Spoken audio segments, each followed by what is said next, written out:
जय हिंद, जय महाराष्ट्र. मित्रांनो, तुमचं स्वागत आहे माझ्या चॅनलवरती. चला तर मित्रांनो, आज आपल्या व्हिडिओत पाहणार आहोत आपले सरकार सेवा केंद्र हे घेण्यासाठी कुठले कागदपत्र, नियम, अटी, संपूर्ण माहिती या व्हिडिओमध्ये पाहणार आहोत. त्याआधी तुम्ही नवीनच माझ्या चॅनलवरती असाल तर माझ्या चॅनलला लाईक करा, सबस्क्राईब करा आणि मित्रांना शेअर करा. तर मित्रांनो, आपले सरकार म्हणजेच महाई सेवा घेण्यासाठी शासनाने जे पूर्वीचा GR होता त्यामध्ये आता बदल केलेला आहे. तो बदल कोणता आहे ते मी तुम्हाला या व्हिडिओत व्यवस्थित माहिती देणार आहे. इथं पहा मित्रांनो, आपले सरकार सेवा केंद्राबाबत केंद्र शासनाच्या CSC 2.0 अंतर्गत मार्गदर्शन सूचनेबाबतच्या तरतुदीमध्ये सुधारणा करण्याबाबत आणि हे प्रसिद्ध पत्र दिनांक 2 जून 25 रोजी निर्गमित झालेला आहे. त्यामध्ये पाहता शासन शुद्धीपत्रक आपले सरकार सेवा केंद्राबाबत केंद्र शासनाच्या CSC 2.0 अंतर्गत मार्गदर्शक सूचना याबाबतच्या दिनांक 19 जानेवारी 2018 रोजीच्या शासन निर्णयातील परिच्छेद क्रमांक 2 मधील 2.5 येथील त्या ग्रामपंचायत क्षेत्रात किंवा नागरी क्षेत्रात झोन वार्ड भागात CSC SPV कडे ऑनलाईन नोंदणीकृत CSC केंद्र नागरिकांना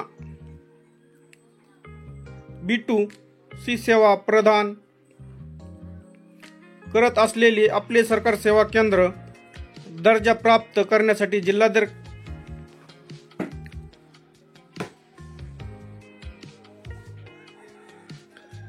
जिल्हाधिकारीकडे अर्ज करू शकतात.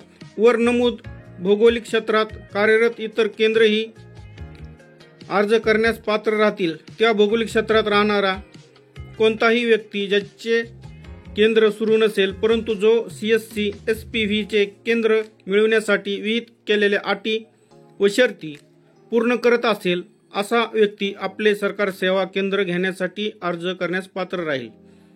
आता पहा मित्रांनो, त्यामध्ये बदल काय झालेला आहे तो मी तुम्हाला दाखवतो. इथं पहा, याऐवजी मित्रांनो यापुढे त्या ग्रामपंचायत क्षेत्रात किंवा नागरी क्षेत्रात झोन वार्ड भागात खालील प्रमाणे विहित केलेल्या अटी व शर्ती पूर्ण करत असलेले अशी व्यक्ती आपले सरकार सेवा केंद्रासाठी अर्ज करण्यास पात्र राहील. आपले सरकार सेवा केंद्रासाठी निवड झालेले अर्जदारांनी MSCIT किंवा national institute of electronics and हे पहा, आता तुम्ही पहिली जी अट होती MSCIT चे प्रमाणपत्र लागत होतं मित्रांनो हे आपले सरकार सेवा केंद्र घेण्यासाठी. आता त्यामध्ये पहा, तुम्ही कम्प्युटर विषय आता MSCIT मधून जो बी कुठला कम्प्युटर कोर्स केलेला असेल त्याचं तुम्हाला प्रमाणपत्र द्यावं लागेल मित्रांनो. आणि निवड झालेल्या अर्जदारांनी दिनांकापासून 6 महिन्याच्या आत वरीलपैकी किमान एक कोर्स करणे आवश्यक आहे. जर तुमच्याकडे आता सध्या नसेल तर तुम्ही निवड झाल्यानंतर 6 महिन्याच्या आत तुम्ही तुमचा कोर्स कंप्लीट करून घ्यायचा आहे मित्रांनो. त्यानंतर पहा मित्रांनो, सदर अर्जदाराकडे स्वतःचे पॅन आणि आधार असावे. तसेच अर्जदार त्या भौगोलिक क्षेत्रातील रहिवासी असावा व सदर अर्जदारात मराठी व इंग्रजी भाषेचे ज्ञान असावे. त्यानंतर पहा मित्रांनो, तसेच परिच्छेद क्रमांक 2 मधील 2.5 क येथील जिल्हाधिकाऱ्यांनी प्राप्त अर्जाची छाननी CSC SPV यांच्या जिल्हा समन्वयकाकडून करून घ्यावी. जिल्हा समन्वयकांनी अर्जाची छाननी करावी. अशी परिशिष्ट ब मधील नमुन्यात माहिती भरून अहवाल सादर करावा. दिनांक 23/8/2002 च्या शासन निर्णयान्वये स्थापित केलेल्या जिल्हाधिकारी यांच्या अध्यक्षतेखालील जिल्हा सेतू समिती समोर सादर अहवाल ठेवून केंद्रांना आपले सरकार सेवा केंद्राची दर्जा देण्याबाबत निर्णय घेण्यात यावा. आपले सरकार सेवा केंद्र दर्जा प्रदान करण्यासाठी एकापेक्षा अधिक अर्ज प्राप्त झाल्यास ज्या केंद्राने मागील 6 महिन्याच्या कालावधीमध्ये BRC बिझनेस टू सिटीजन चे अधिक व्यवहार केले असतील अशा कॉमन सर्व्हिस सेंटरला आपले सरकार सेवा केंद्र देण्याचा दर्जा पात्रतेसाठी प्राधान्याने विचार करावा. याबाबत जिल्हाधिकारी जिल्हा सेतू समिती यांचा निर्णय अंतिम राहील. याऐवजी आता मित्रांनो